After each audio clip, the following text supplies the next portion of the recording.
ఓం నమః శివాయ.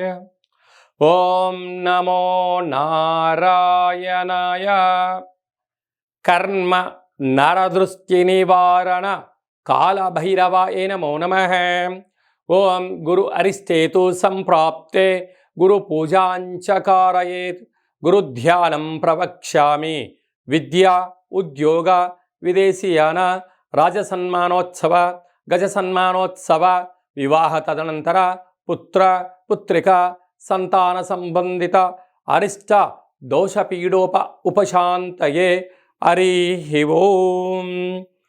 మా ఛానల్కి స్వాగతం.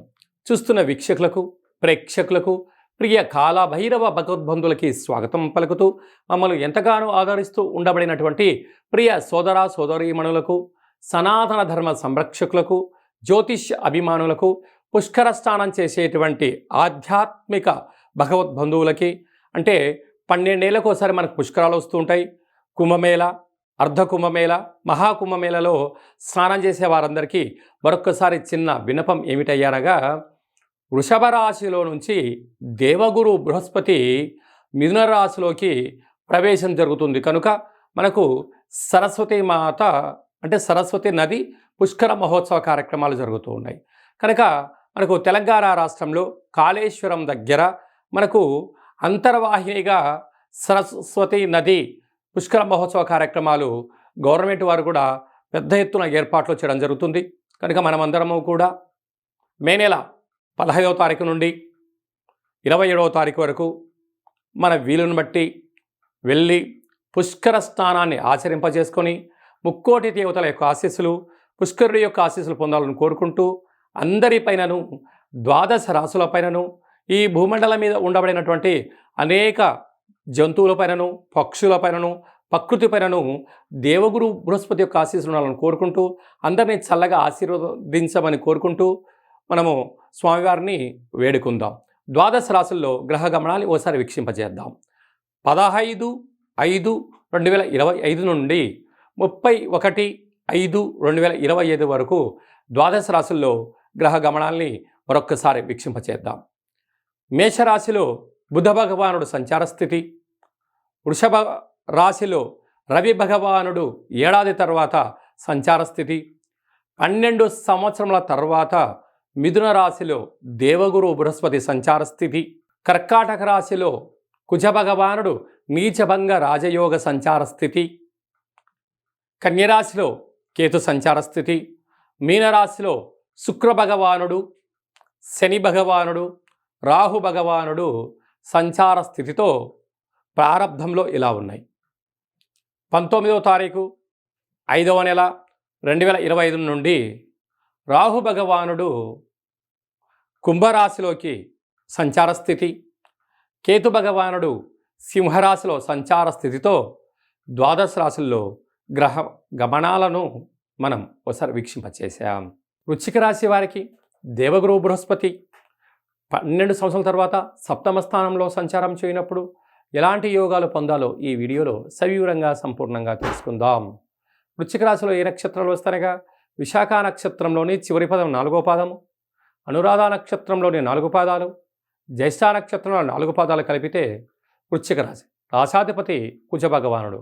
సంతాన స్థానంలో త్రిగ్రహ సంచార స్థితి ఉండడం వల్ల నూతనంగా వివాహమైన వారికి సంతాన యోగం, పిల్లల యొక్క చదువులు, అభివృద్ధి, దృష్టి సాధించడం, తరతరాల నుంచి వచ్చేటువంటి ధనపరమైనటువంటి ఆస్తులు వచ్చేటువంటి అవకాశాలు అధికంగా ఉన్నాయి. 6వ స్థానంలో బుధుడు ఉండడం వల్ల భూయోగము, బుద్ధి, జ్ఞానము, సత్ప్రవర్తన వల్ల కొత్త కొత్త కార్యక్రమాలు ప్రారంభించే కార్యక్రమంలో విజయం మీ సొంతమవుతుంది. ఏడాది తర్వాత రవి భగవానుడు సప్తమ స్థానంలో సంచారం చేయడం వలన ప్రేమికుల మధ్య, భార్యాభర్తల మధ్య స్వల్పమైన ఆటంకాలు ఉండినను వాటిని చిరునవ్వుతో స్వీకరించండి. వాహన ప్రమాదాలు స్వల్పంగా పొంచి ఉన్నాయి. బంగారు ఆభరణాలు, బ్యాంకు లావాదేవీలు, ఓటీపీల ద్వారా ధనం కొద్దిపాటి దుర్వినియోగం అయ్యే పరిస్థితి ఉంటుంది. తస్మాత్ జాగ్రత్త. అలాగనే అష్టమంలో దేవగురు బృహస్పతి సంచారం చేయడం వల్ల వృశ్చిక రాశి వారు తప్పక పుష్కర స్నానం చెయ్యాలి.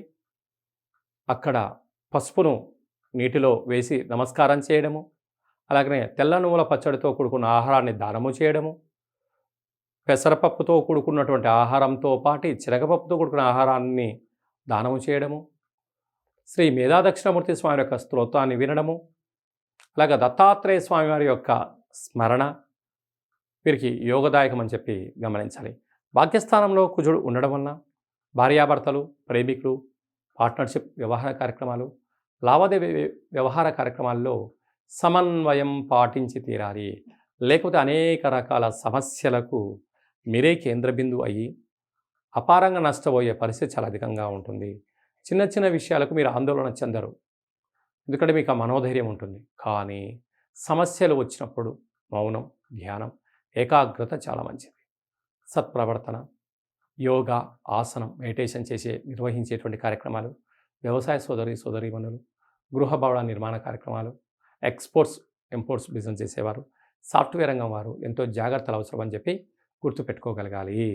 మే మాసంలో ద్వితీయార్థంలో ముఖ్యమైనటువంటి పండుగల నుంచి క్లుప్తంగా, సవివరంగా, సంపూర్ణంగా తెలుసుకుందాం. మనకు విశేషంగా 20వ తారీఖున వైశాఖ మాస బహుళ అష్టమి, అలాగనే 27వ తారీఖున వైశాఖ మాస కృష్ణపక్ష అమావాస్య సందర్భంగా మనమందరము కూడా గృహాన్ని శుద్ధిగా పెట్టుకొని కాళభైరవ స్వామి స్మరణ, ధ్యానము, కాళభైరవ స్వామి అష్టకాన్ని వినడం, సునకపు మహారాజు గారికి ఆహారాన్ని ఏర్పాటు చేయడం, అలాగనే కాకి వాహన దేవతకు ఆహారాన్ని ఏర్పాటు చేయడం వలన సంచిత కర్మ, ప్రారబ్ధ కర్మ, ఆగమిక కర్మలు తొలగిపోతాయని చెప్పి గమనించాలి. అలా కుదరలేదు అనుకుంటున్న వారందరూ కూడా మన యొక్క దేవాలయంలో నిత్యము కాళభైరవ హోమ కార్యక్రమాలు జరుగుతూ ఉంటాయి. ఈ కింది నెంబర్ను సంప్రదించినట్లయితే మీకు వీడియో కాల్ చేసి స్వామివారి యొక్క దర్శనం చేయించి మీరు అనుకున్న అన్ని పనులను విజయం సాధించేటువంటి కాళభైరవ హోమ కార్యక్రమాన్ని చేయించడం జరుగుతుందని చెప్పి కూడా గమనించాలి.